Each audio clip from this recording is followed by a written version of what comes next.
Imagine me when I'm lying on the ground.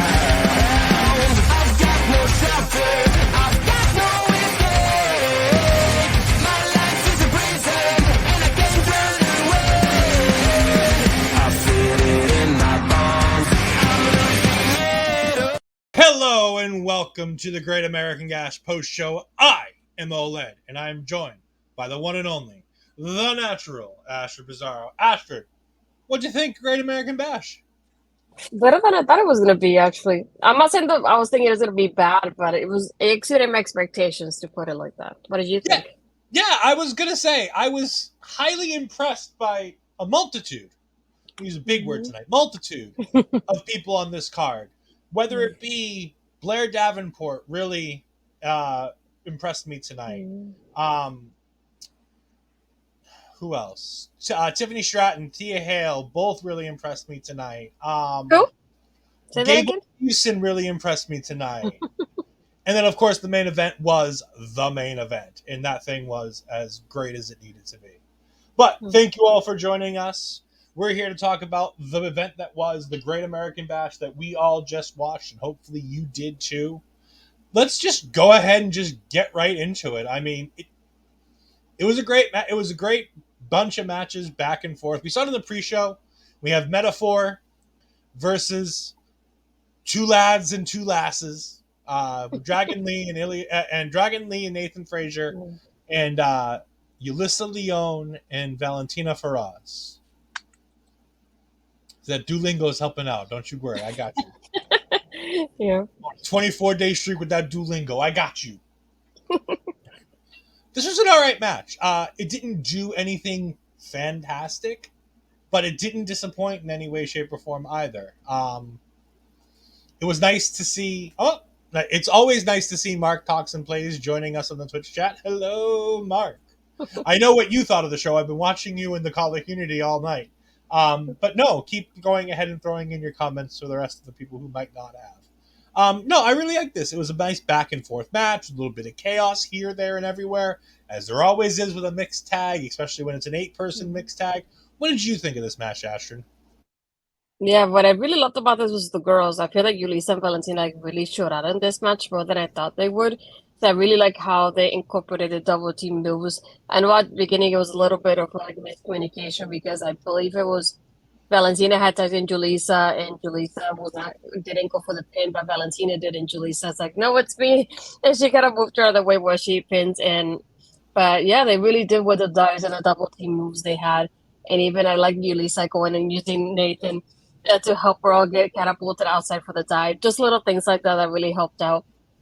I feel like we didn't get a lot from the ladies on the other side. I feel like every time that happened, they were taken down already by the other ones. So that's why it gave me the feeling, oh, this team is gonna win. Like I feel like even though Metaphor has been the team a little bit longer than this team, I feel like this team, it looked like they meshed really well in such a short period of time. And I really like how they showed up today. And just like, this is a great way to start this. I was like, can we keep going from this already? Yeah, it was a fun little match. It did everything it needed to do. I'm surprised that the Metaphor lost this match. I would have thought this would have been a time to get a win for Noam Dar to put him forward. But if anybody else is going to get the win other than Noam Dar getting this win, I'm so glad finally to see Dragon Lee getting a nice thing. Because I was watching this, I was like, oh, Metaphor needs to win this to continue the story and really do what they want to do with it. So if Metaphor wins, then that means Dragon Lee eats another loss. And Dragon Lee really shouldn't be eating a whole lot more losses because this guy needs to feel like a big deal. And it finally, he got it. He got the big win tonight. Later on in the night, he's backstage with Dominic Mysterio, and he's talking about Dom and him go back and forth where he says, oh, you're bringing down the Mysterio name. And Dominic's like, no, I'm bringing up the Mysterio name. And he basically just says he's a nothing. Oh, this is one of those guys that my dad always treats better than me because they look like him. And I was like, oh, boy. Damn. Okay, we went there. By the way, Dominic is really white for a Hispanic dude, isn't he? Yep. I never noticed it until I saw him sitting there with Dragon Lee and he said it. I'm like, Angie's not white. And Ray's not white. Nope. And Dom's really white. Nope. not white like me and white like Sheamus. Like he's not that white, but he's on the white scale more than he is the tan scale, like an Astrid or a Dragon Lee or even a Rey Mysterio. But no, this was a nice little program. I'm excited to see this match. Now, I don't believe it was in the list of matches confirmed for Tuesday, but I didn't like see we're it. in a segment, so we're probably going to, or as Chris Perez says, and Eddie. Yeah, but see, Eddie was still on the Latino side of like, Yeah. again, he's not Ray like dark, but Eddie still was more on the Latino dark side than Dominic is. Dom's pretty white even for a Latino. Like Ashton, you can speak to this. You are Yeah, Latino. he looks more Mexican American to me than just like completely full blooded Mexican, if you put it like that. Yeah. Yeah. I mean, and by the way, he is Mexican American. Let's not remember that. But like I said, like Angie's not like fresh from the United States, like born and bred American. Like she's not. She's Parrish. Maybe he was always Vince's son of that bastard Hornswoggle. Maybe that would make more sense. I don't know. But this was a great little backstage segment later on in the night after we had the big win for Metaphor. Then we go ahead. And Corey talking to Chris Perez saying that he absolutely loved this morning. I believe the boys rated Corey after busting out today, if I remember correctly. So always fun to rate our friends. And Corey's in here talking about the good times we have in the Call of Unity. And if anybody of you guys haven't found that, find your way over to the Tom Collahue YouTube channel, and you can go ahead and find the Discord link to the Call of Unity. It's a wonderful place to go ahead and talk about wrestling in a Discord sense. We get to the main event. No, we didn't get to the main event just yet. There's a lot more before the main event. We get to the main card, and we were surprised because we all thought, HBC Bad Guys comes in, the Triple Threat stole that show. And the Triple Threat was great, and I thought they were going to be the opening match of the main card. But NXT surprised us last night saying, no, we're opening with a tag team match. And I'm like, all right. This means that result's pretty standard clear that we're getting new champions right off the bat. But it was a good match. It didn't take a lot of time. It didn't do a lot. But Tony got some time in there. They really told the story of Stax and the D'Angelo family and how irritated Gallus is with Stax and how they wanted to punish him more than anybody. Gallus's evil tricks didn't work this time, unfortunately, and pour one out for Gallus as they are no longer our NXT Tag Team Champions. But forever in our hearts, Gallus boys on top. They had it on their gear, GTOB. So, or GBOT. I don't know. Acronyms, they're hard. Ash, what did you think about this tag team title match here? What I loved the most about it was that really like that storytelling, because they made Tony's tag really important in this match, because we had Stax for most of the match in there. He tried going back in there and he couldn't, so he was getting like ragdolled by the Gallus boys. But then when we get that Tony tag, it ends up being like really like a hot tag. And I like how even trying with the distraction with the referee, and it just didn't work for them either. And at that moment, just when I think, oh, it's over, all of a sudden we get Tony from out of nowhere breaking up the pin as it was going to. And it's like, I really like the fact that we get Stax working, towards Tony, but still doesn't get there for quite a while of most of the match. But when Tony gets in there, he finishes the story. He finishes the job there for both of them. So I really love this too. I love having them as new tag team champions. Like I feel like it'll make it interesting now moving forward with the tag division. Yeah, and there's a little bit of Gallus trying to do the Gallus things where they try to do the interference and it doesn't work.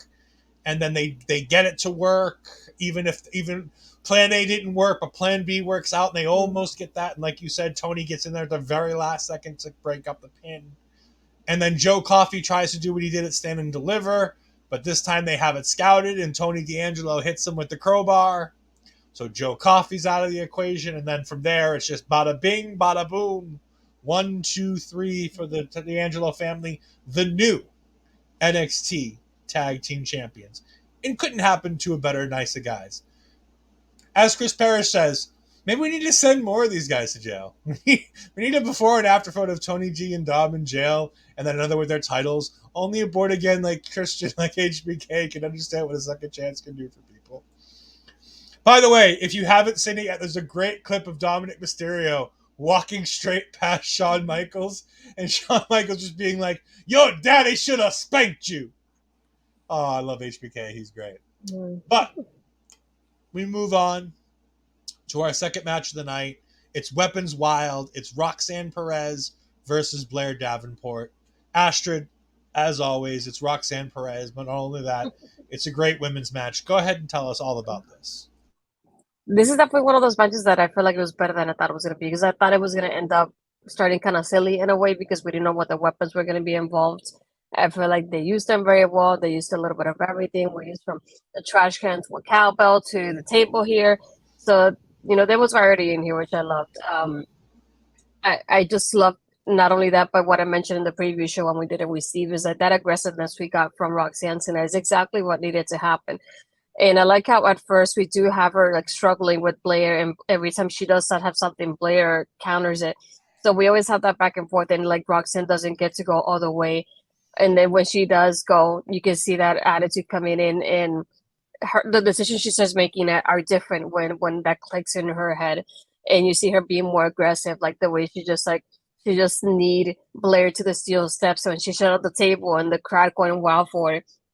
And to end the match with the table there as well before going there and doing pop rocks on the chairs to Blair. I like from beginning to end. I love this. I love how they went all around the ring. They used so many weapons that they had available for them here, and it was better than I thought it was going to be.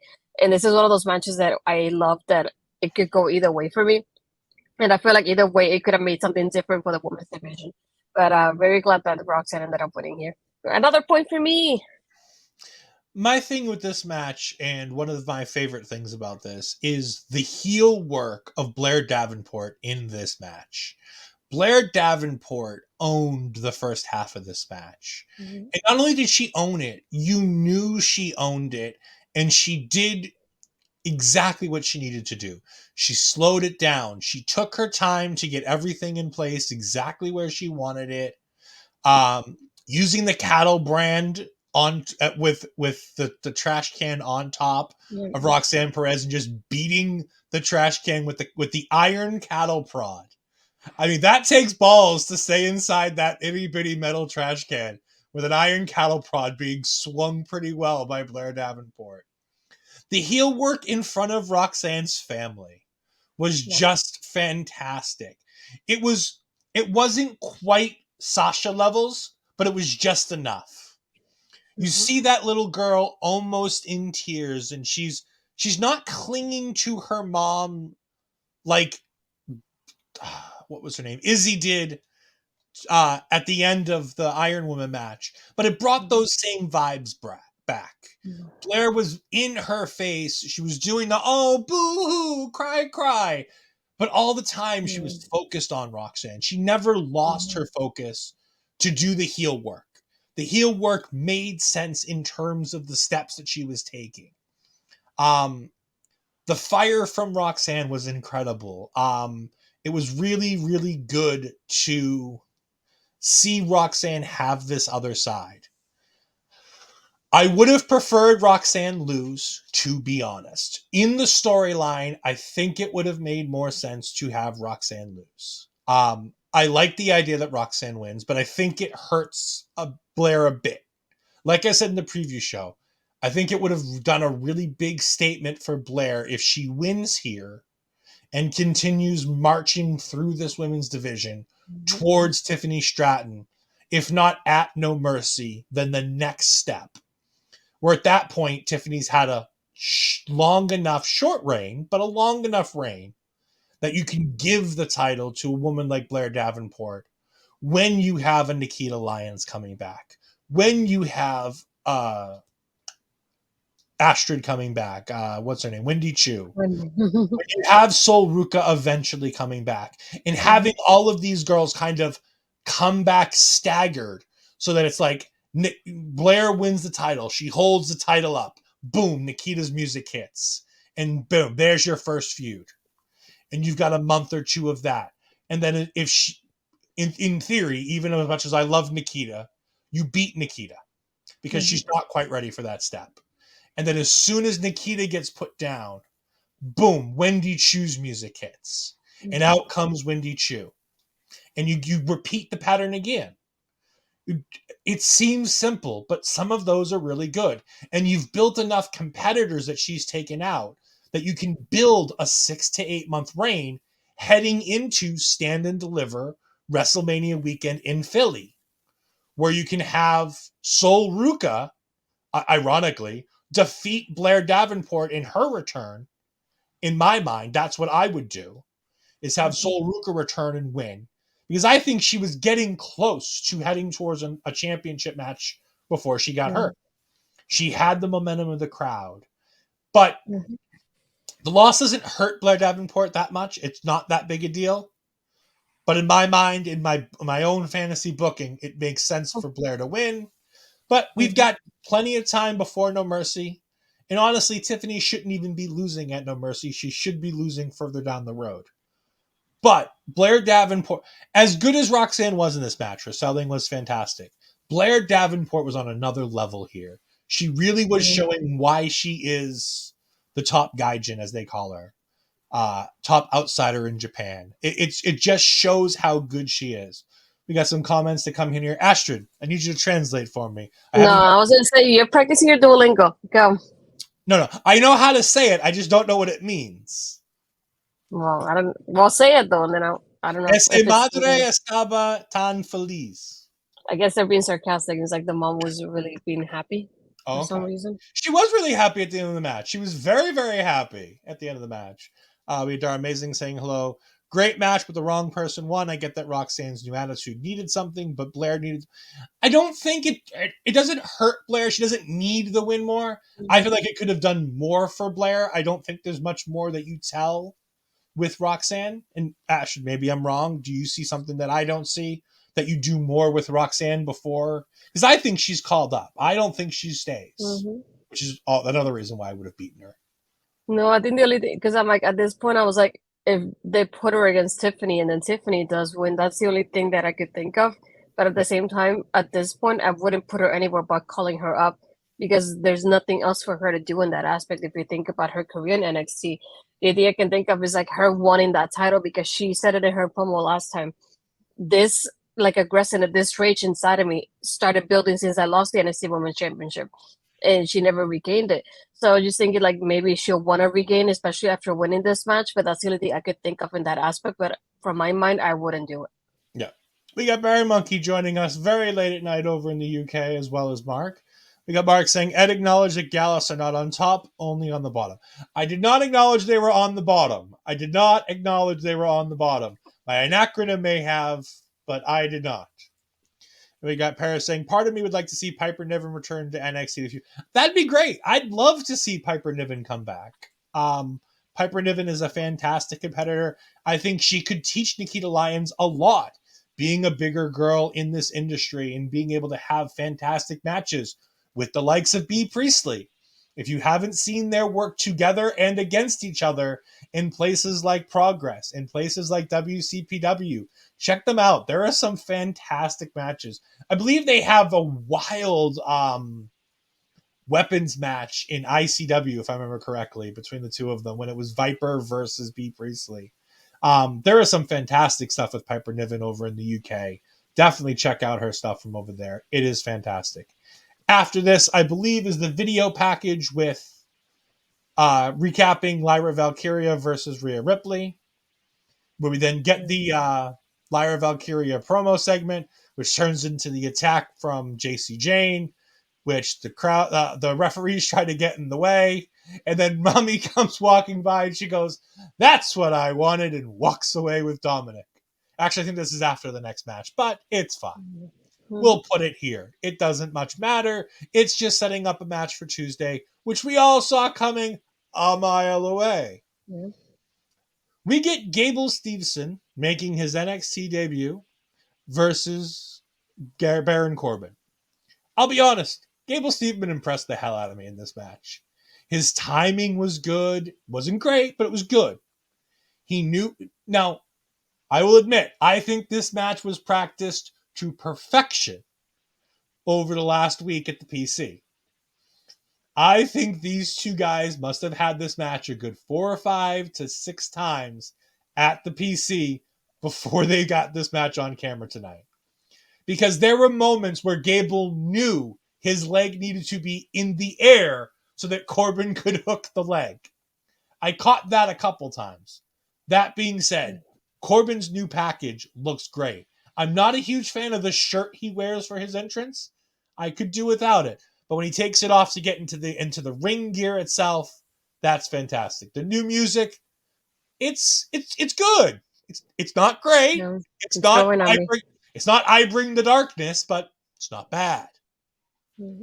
Astrid, go ahead and talk to us a little bit about Baron Corbin in this match. Definitely not what I wanted from him for tonight, but still, it wasn't bad in itself. I feel like they had a good back and forth, and he did give Gable Yes, that sort of he did, match. He gave him, I feel like, a good and like his first good match, like a good way to introduce him to us as an audience here, because like we had never seen Gable wrestle, so I feel like they did a really good job with it being the first match. Like you said, whether they rehearsed it or not, it was really well done and structured. Yeah, I feel like they had a good back and forth. Towards the end though, when they miss on that count out though, and the referee just counts them out, nobody wins. I just thought I should have thought about this when the predictions happen, because it's Gable's first match. They're not going to want him to lose, but again, it's Baron's first match since all these changes with him. So they're not going to want him to lose either. So it's like, I should have thought this was going to happen. But either way, good showing for both of them. The crowd didn't like the finish, and I kind of understand it. But you know what? Mm-hmm. It was a 6-match card. It didn't take long, but it gave us just enough of Gable Stevenson to be excited to see what happens going forward. Baron Corbin, it showed us what the new repackaged Baron Corbin's going to look like, what the music's going to sound like. I'm all in. The Baron Corbin stuff is really good. It was a home run for me. I didn't hate the count out finish. We haven't had one in NXT like that in a big match on a main card in a while. So having a count out finish in a match that got thrown together in the week of the show it's not like they did a count out finish in Ilja versus Mello or Tiffany versus like Thea. Like they did a count out in Baron Corbin versus Gable Stevenson. If you're gonna do a in honor of Dusty, a Dusty finish where you don't really have a finish, this is the match you do it in. It really is. Yeah. We have Mark saying they need to turn Gable heel. That will bring more heat to him, but I loved it from both of them. I don't necessarily think you need to turn Gable heel. I think he's already heel if you listen to that. The crowd, yeah. The crowd was not buying what WWE was selling with him being Olympic No. gold medalist, Kurt Angle, whole thing. No. Booker even noticed, he's like, do you hear them? And he's like, yeah, the NXT universe cheers who they want. They were cheering Baron Corbin. This is where we then get the JC Jane, Lyra Valkyria, Rhea Ripley stuff. As Dominic makes his way towards the entrance, where we get the match that, as HBC Bad Guys said, and I agree, the triple threat stole the show here. This triple threat match was fantastic. Dominic Mysterio versus Mustafa Ali versus Wesley. I love that Dominic gets out and Wesley goes over one side to get him, and Rhea gets in front of him, and Mama Fries is like, oh, he needs to stand in front of the woman to stand in front of him. I'm like, yeah, he's the chicken shit heel that does that. And then Wesley goes on the other side, and he's standing there, and she's like, go in the ring, go in the ring. And I love how it's a cat and mouse with Dominic at this point with that. I loved the cat and mouse back and forth. It did everything it needed to do. It made Dominic look like a chicken shit heel. Check. It made Wesley and Mustafa Ali feel like viable contenders for this championship. Check. It kept Wesley in this angry, pissed off mode. And it put him front and center with Dominic Mysterio. Yes, he had the little Rascals hello, which was seen by the world, including his former tag team partner. And then you have Mustafa Ali getting screwed, which is perfect. It's just what you need in this because Mustafa already lost the fact this was not supposed to be a triple threat. It was supposed to be a one-on-one. So he has point one that he already lost that singles match. And now Rhea Ripley interferes, costing him his championship.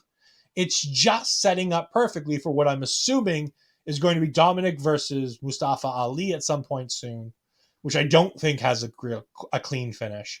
And we go ahead and talk a little bit more about that going forward. I will be right back. I need to take care of something. Yeah, but for me, in that aspect, I did like having West take the riptide from Rhea, though. In that, by the commentary table, I feel like that was really well done. I like how as I was watching the show, typing to Ed as I'm watching it, and here I'm thinking, I'm gonna type out. I think that West is gonna dive basically over Rhea's head, and before I even have time to finish the sentence, he already did that. But no, it was pretty interesting the way this was played out. Having the guys starting from Dom having the three amigos to the guys reversing it there. Dom biting Mustafa is putting him in the submission. And there was so many, and Rhea giving Dom direction during this match as well. I think it was pretty interesting too. Like he was always doing what she was telling him to do from the outside. When she told him to go in the ring, to do whatever she was telling him, he will follow through with it. So I think that was super interesting going forward as well. Going back to what we said during last week, I believe it was, when he was starting to doubt her, which is what we think it's going to be something that moving forward will be the focus of him following what she says, and he's doubting whatever she's telling him to do because that's how he got into this triple threat to begin with. Overall, I feel like it was great storytelling from everybody, and like I was saying, we know from moving forward we're gonna have Mustafa, and then we're gonna get Dom as well, based on the finish, and Mustafa can basically get screwed out of the finish as well.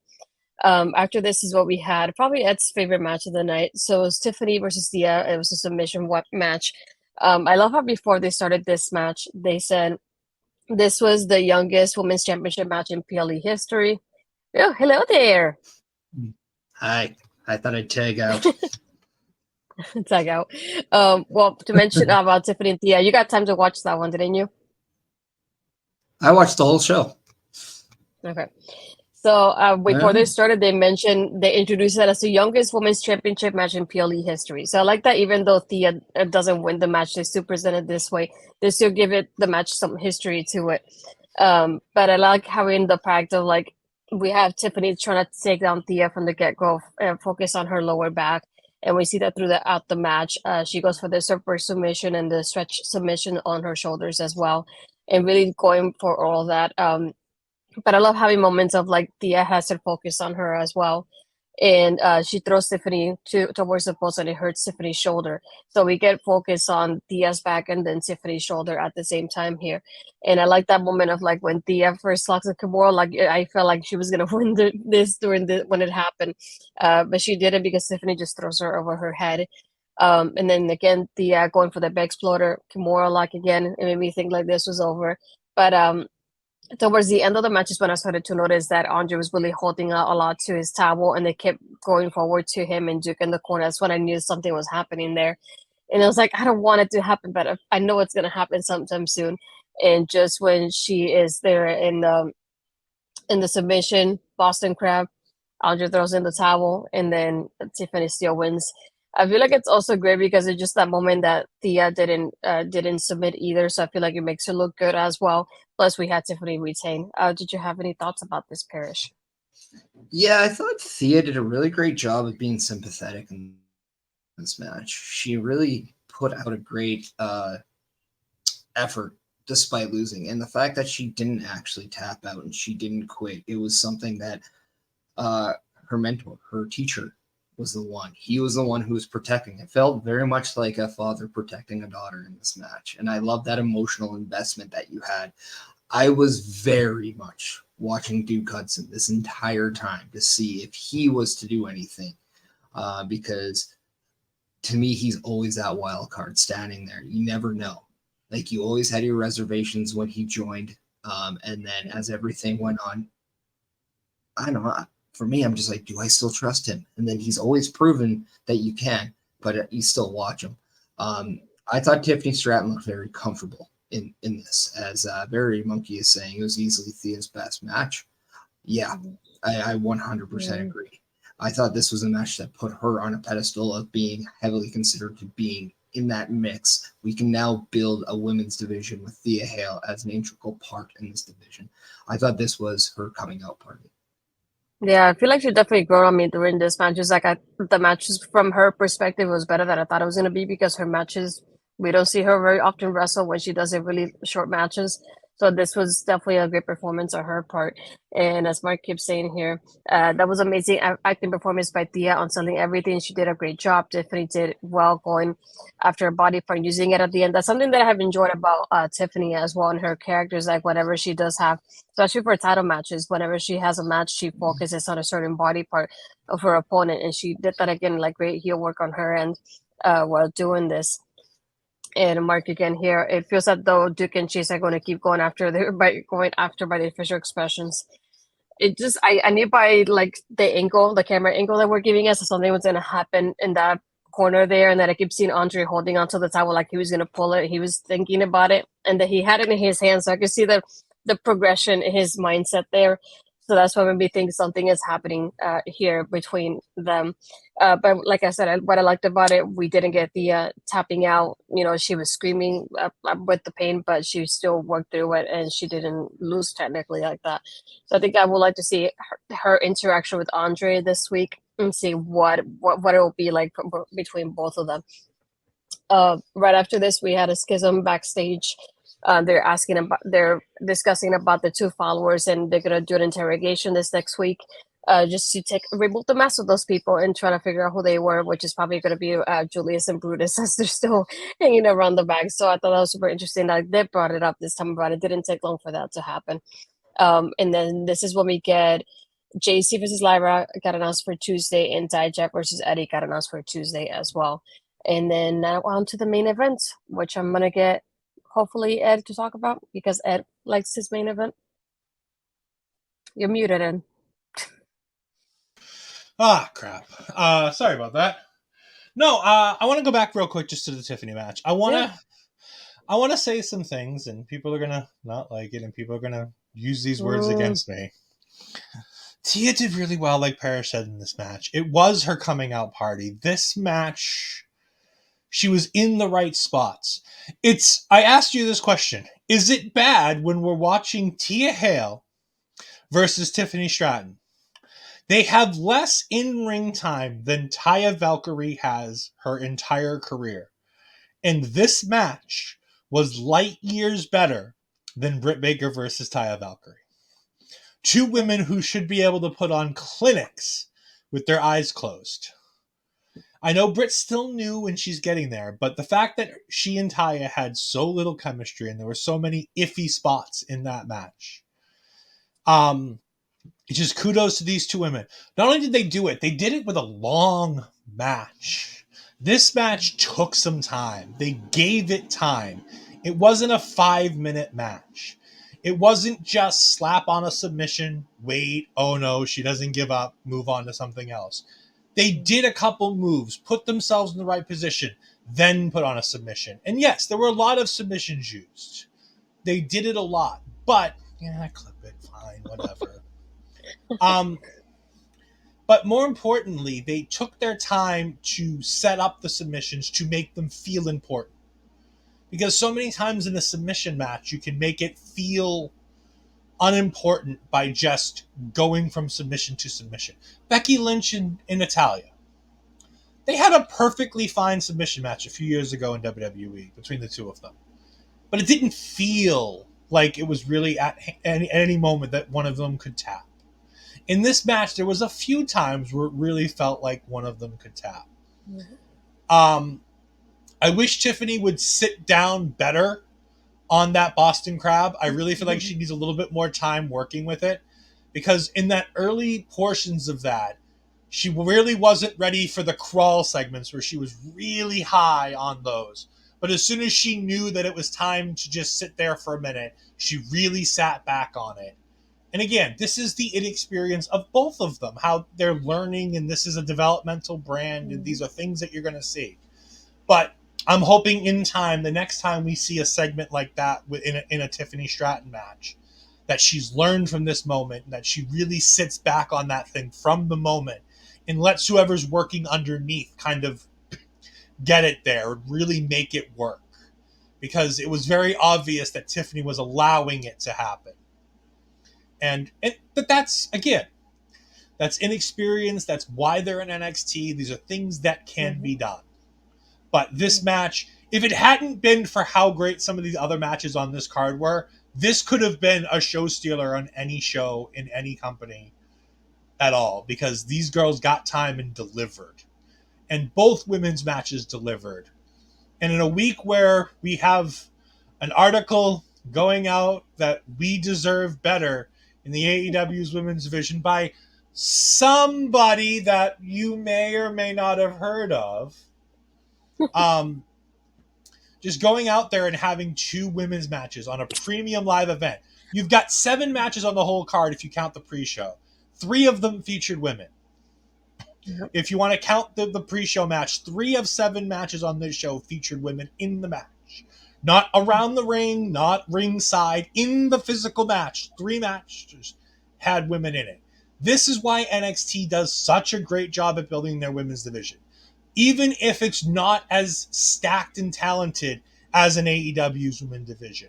You want to know what makes ours different than theirs? And I say ours because we do the NXT thing every night, every week. What makes ours different is that we put time and effort into it. All of these women feel like competitors that we want to see on a daily basis. Hell, we even had a segment on a premium live event about 2 women that were putting on a show on Tuesday. When you talk about Lyra and JCJ. So, in reality, there are 4 different segments for women, building matches or in matches. And for the most part, both of those women's matches got equal time. I don't know the exact times, but neither one felt like they were short. Neither one felt like they had time taken away. I feel like they felt like between 10 and 15 minutes, like each of them at least. I think Tiffany and Thea may have gone a full 15. Like they went during that match. And I don't want to say that they went 15 because I feel like it went long. I feel like it was a full 15. Like they had a lot of stuff that they put into that match. And it just felt important. All these women's matches felt important. Blair and Roxanne aren't even contemplating a championship in their match. In the Metaphor match, those women are side pieces to a men's feud. And I get that. But you know what? They're important pieces, important side pieces in that men's feud. As much as I despise her, Lash legend in Miss Jackson, as Booker T said to call her because she earned it tonight. Those 2 women are important to what Metaphor does. Without them, the other 2 men in Metaphor are nowhere near as entertaining or talented as they are with them included. Notice, I left Yulisa and Valentina out of that. While they were stars tonight on their side, they haven't felt as important with their team. They are thrown in pieces to balance the sides. But that's not necessarily a bad thing.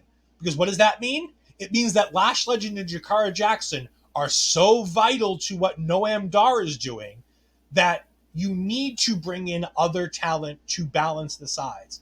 That's a good thing when you're talking about building a women's division. This is a division that feels deeper than it is. There are stories and things going on that have nothing to do with the championship at the moment. And those are important things that other companies, and this isn't a blow at AEW, because you know what? Impact could do a better job of it too. They do from time to time have a good women's division. That Knockouts division is stacked with talent. But it seems like every 3 months they're destroying a women's tag team in Impact, and they're not having a bunch of women's feuds that aren't revolving around a championship, whether it be the Impact women's tag team titles or whether it be about the Knockouts title itself. So I feel like there are other companies that could learn from what NXT does about making sure that you build things. Like I said, premium live event, They could have easily cut Roxanne and Blair and made that a main event of this week's NXT, and nobody would have batted an eye. Other than Roxanne being from Austin, Texas, and not getting on the card. That would have been the only reason why anybody would have bitched that match wasn't on this card. But they could have easily just pushed it off to the side, cut this thing down to 2 hours and gone, yep, we're done. But they didn't. They invested the time in their talent, and look what they delivered. 2 of these women's matches are probably 2 of the 4 best matches on this card. And this is a big card to be 2 of the 4 best matches on. Like, on any other show, they could have been top 3 or top 2 matches on the card. So, I know it's a bit of a rant, but I just feel like in the nature where we are, where we constantly talk about the good and the bad, and I'm as critical as anybody when NXT drops the ball in their women's division. You've heard it on this show where I go, NXT, you need to do better. And I called them out for their shows where it's 1 women's segment, no women's matches. Or women's matches getting 3 minutes on an NXT show where you get 2 women's matches for all of 5 minutes. Like a couple weeks ago. Yeah. You get 2 women's matches that had all of less than 10 minutes total between 2 women's matches. You can't be doing that. You have to do better than that. Tonight, NXT showed they can do better than that when the stage is bright. And that's important. Darn Amazing jumping in saying, do y'all think Tia Tiff will have a 3rd match because Tiffany tapped in the first one and Tia never really tapped in the second one? I'd like to say no. I'd really like to say no because I really don't want to have to talk about Tia anymore. However, I think that finish means we have to have a 3rd match. I have a feeling it's going to be last woman standing. And I have a feeling it's taking place as a main event of an NXT show. I don't think it's making it to No Mercy. No, I don't think so either. We move to the main event. Fantastic main event. They gave this again. They gave this plenty of time. Maybe a bit too much time. These guys had a pace. They knew what they wanted to do and they were going to wrestle at it. Regardless what the crowd wanted, regardless what Astrid wanted, they knew the pace that they were going to work at and they worked at it. This match was solely done to show us how tough Carmelo Hayes was. No ifs, ands, or buts about it. That was the number 1 objective of this match, is to show us something new with Carmelo Hayes. That Carmelo Hayes, while being flashy and being him, can stand in there and take abuse over and over and over again and overcome. And I think that objective was nailed perfectly. Yeah. Trick Williams with that title belt on the outside, constantly using it towards the end of the match to help push Melo further. Did that make you nervous though? Terrified. Not nervous. Terrified that there was going to be an oopsie where he's showing Melo the belt and all of a sudden Dragunov just drop kicks Melo right face first into it. Oh, I was terrified. I had to ask. I'm sorry. It's fine. I love Melo, but my drawer Dragunov. No. Dragunov is fantastic, and Dragunov is going to be a world champion sometime soon. But Melo y'all forget, Melo just won this goddamn thing 3 months ago in April.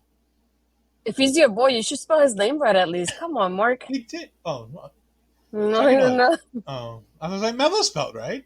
I was a little nervous about Trick Hall. Yeah, I was a little. I wasn't a little nervous. I was goddamn terrified. I feel like I was watching like this. It's all Mark's fault too, because Mark's the one who put it. Had Mark never said that he thought Trick was going to turn, I wouldn't have even batted an eye. Like this whole week, I wouldn't be thinking Trick's going to turn. I'd be thinking all the Trick stuff is just another layer of the story just to keep the thing going. I never would have thought about Trick turning. But my God, just the mini idea that Mark put out there on the Tuesday after the draft that Melo might get turned on by Trick. And I'm just like, oh God. He's just holding that title right there at the side of the ring. Yeah. And it does play a part in the finish. Dragunov tries to do Torpedo Moscow. Melo moves, get shoved out of the way. We're gonna. I haven't replayed it enough to find out exactly what happens. Either way, head first into that NXT Championship on top of Trick Williams. Melo rolls him in, nothing but net. 1, 2, 3. But these guys killed it, especially Melo being able to stand in there with Dragunov, and it's just utter gold. Astrid, I know you have a slightly different opinion, so go ahead and give it to us. I want to put this morning. It's like, okay, I'll forgive you this time around. But yeah, they put Dragunov's a hard name to spell, just so we're clear. Like, I have to look it up every time I have to spell I copy it. and paste it at this point. Which is honestly why every time he's in my notes or in my thumbnails or anything like that, it's only ever Ilja. Ilja. Because that's a whole lot easier than Dragunov. And the funny thing is, like, I kept thinking about this every single time. Like, they put Trick's facial expressions on the screen. I was like, oh no, it's happening now, isn't it? But no, it's one of those things like I didn't think it was gonna happen when he grabbed the title, but I was wondering what he was gonna do. At first, I thought he was gonna just throw it in there for Carmelo to use, but I thought, no, that doesn't seem like a Trick thing at this point. So when he used it as motivation, I really love being able to like have the camera so close that you can hear it. And then him motivating Carmelo with the championship, I felt like it was perfectly done. It's like, you don't want to lose this. Like, this is your prized possession. Look at it. This one, I don't want to say that the match wasn't bad, but it just took me a while to get into it at first. It's just the pacing of like it being too slow. I think it didn't help me at first, but I know like towards like the second half of it, like it really picked up, especially when Melo was more in charge. Every time he gave an knee strike to Dragunov, I was like, holy crap, that looked nasty. I just didn't want to look at it any longer, but they had a good back and forth and just like, but my favorite part was every time something happened, they will put Trick and they will show his special expressions there. And the concern on his face, like just like, or like he could feel the pain that Carmelo was going through as well. It's one of those things. And like you said, I kept looking back of like the footage. I'm like, did he move, or was it Trick that kind of moved him out of the way, or was it that Carmelo moved and they didn't realize that was going to happen? But still, I think that in the finish itself, it's interesting. That will be something moving forward for this week. But overall, I enjoyed the match. I was still nervous. I was thinking Dragon I was going to win it in a few points, but very glad that Carmelo retains, and another point for me again. Yeah, I didn't do well on the points. I took a lot of chances this pay-per-view cycle on the PLEs, and it didn't go well. Hopefully SummerSlam, when I talk with my boy Andre for SummerSlam next week, hopefully that'll go a little bit better for me, because this one sure as hell didn't. Corey brings up a good question. Who do you guys think Hayes will face at No Mercy? I'll be honest. I think we're getting this back. I think we're running it back. And I think that's where he loses it, to be honest. I think that's where it ends. Yeah. I think Melo ends at No Mercy, and we build a feud or two between, if they decide to break up Trick and Melo, we have a feud there after No Mercy, and then come Rumble, I think Melo goes ahead, and Trick versus Melo. I mean, he's the evil man's going to keep saying the bad thing until it happens. So, and Mark, see, comments like this, and comments like, hold on, where's the other one? Where is it? Is it this one? No, well, there's that one. Where's the one? And this one. These are why, to pull something from our Discord chat into the public eye, I had to go find another Englishman to go ahead and preview this show. He was mad at me for it, too. Oh, he was like, you went and found another Englishman, and I'm like, eh. He's like, I'm mad at you, and I'm like, in my mind, what did I do? And I was like trying to counter anything. I love how we're putting Mark Blast on air. Oh, I don't care. And then he goes, you put another Englishman on your roster. And I was like, wait. That was not my guess. That was more Ed's guess than mine, just so you know. It was absolutely my guess. And so, like I said, I had to do it because I had to get an Englishman who would at least see sense. You know? Oops. And even Steve didn't agree with enough stuff that I like, so we got rid of that Englishman, and we're going to bring on a new one. Even though, as stated by Steve, he's now signed a 4-year contract that the three of us have to preview Great American Bash for the next 4 years, because we've done it for the last 2. See, he admitted it was him, Mark. Just so you know, don't blame me for this. Oh, trust me, he's already figured it out. He's coming for me. But See? that's going to bring an end to this episode. Go ahead and give this a rating. We haven't done an NXT star rating in a while. Go ahead and give your NXT star rating for the Great Wait, out American of Bash. 5 or 10? 5, 10, take a pick. Just let me know which one it is. I was like a 4.5. I feel like it's just for I the main event. was going to say, I'm going to give it a 4.5. I think every match delivered even more than I thought it might. Like I said, it wasn't a perfect show. Like, I don't like to ever give anything a perfect 5. Five shows are hard to do. So 4.5s, 9s, yeah, I can see Mark 9. 6.75. Wow, Did we watch the same shows? They're amazing.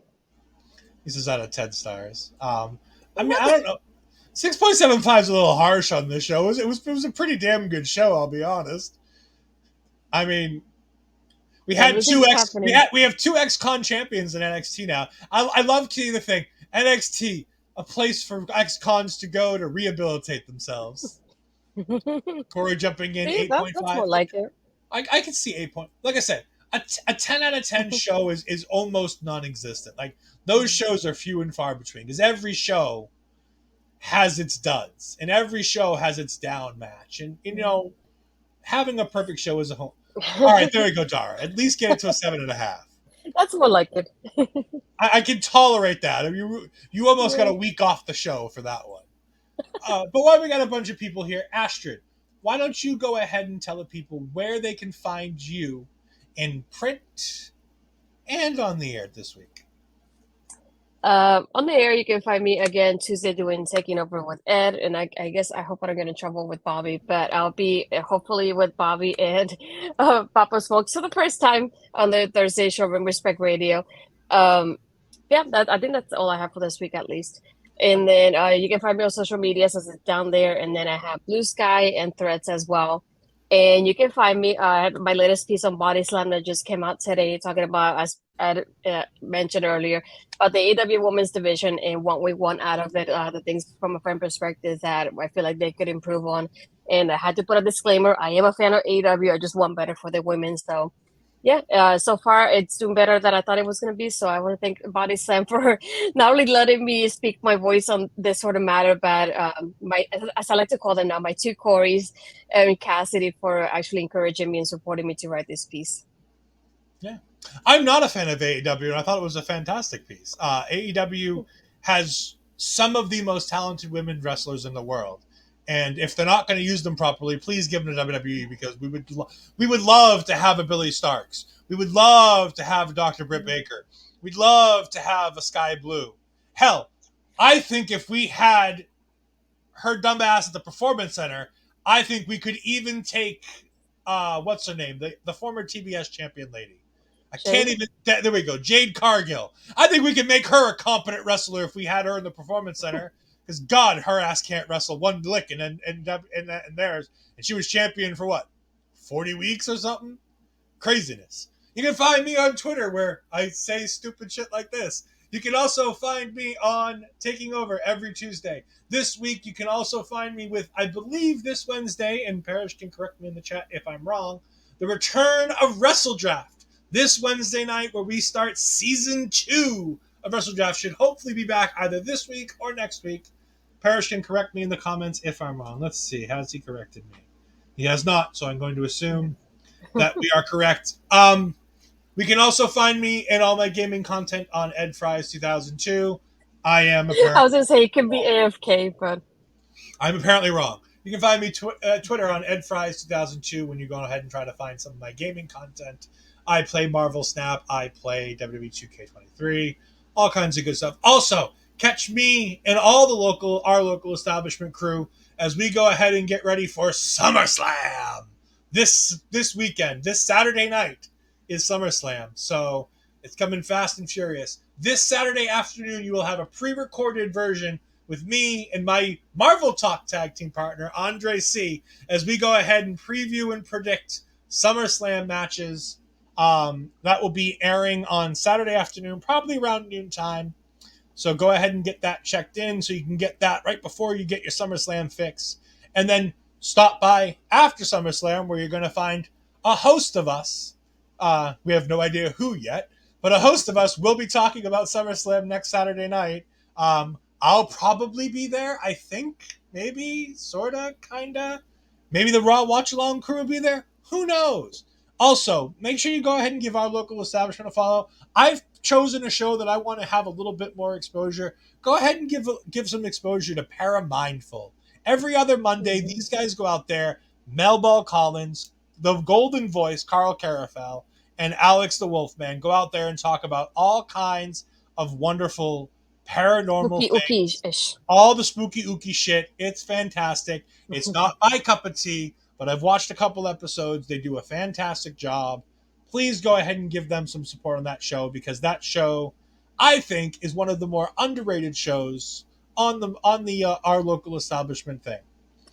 Let's see. Do we have a raid? I think we are going to raid somebody. I don't know who. We can do Quest for Jewels. How does that sound? Yeah. I thought we had it locked in. I did, and then I think I tried to change their mind because I think somebody else came on and I was going to do it to them. Yeah, we're not giving it to Fightful Gaming. No, definitely not. No comment. The views of Ed about Fightful Gaming are Ed's and Ed's alone. He does not speak for our local establishment in any way, shape, or form. Yada, yada, yada, yada. We're going to go ahead and see Quest for Jewels. He's playing some Fortnite. He is, as Parrish is, a professional wrestler, so go ahead and give him some love. We'll be rating there in about 3 seconds, so just go ahead and give that. But for myself, for Astrid Pizarro, thank you for joining us. We'll see you next time. Goodbye. Everyone is watching me when I'm coming around. They all are judging me when I'm lying on the ground.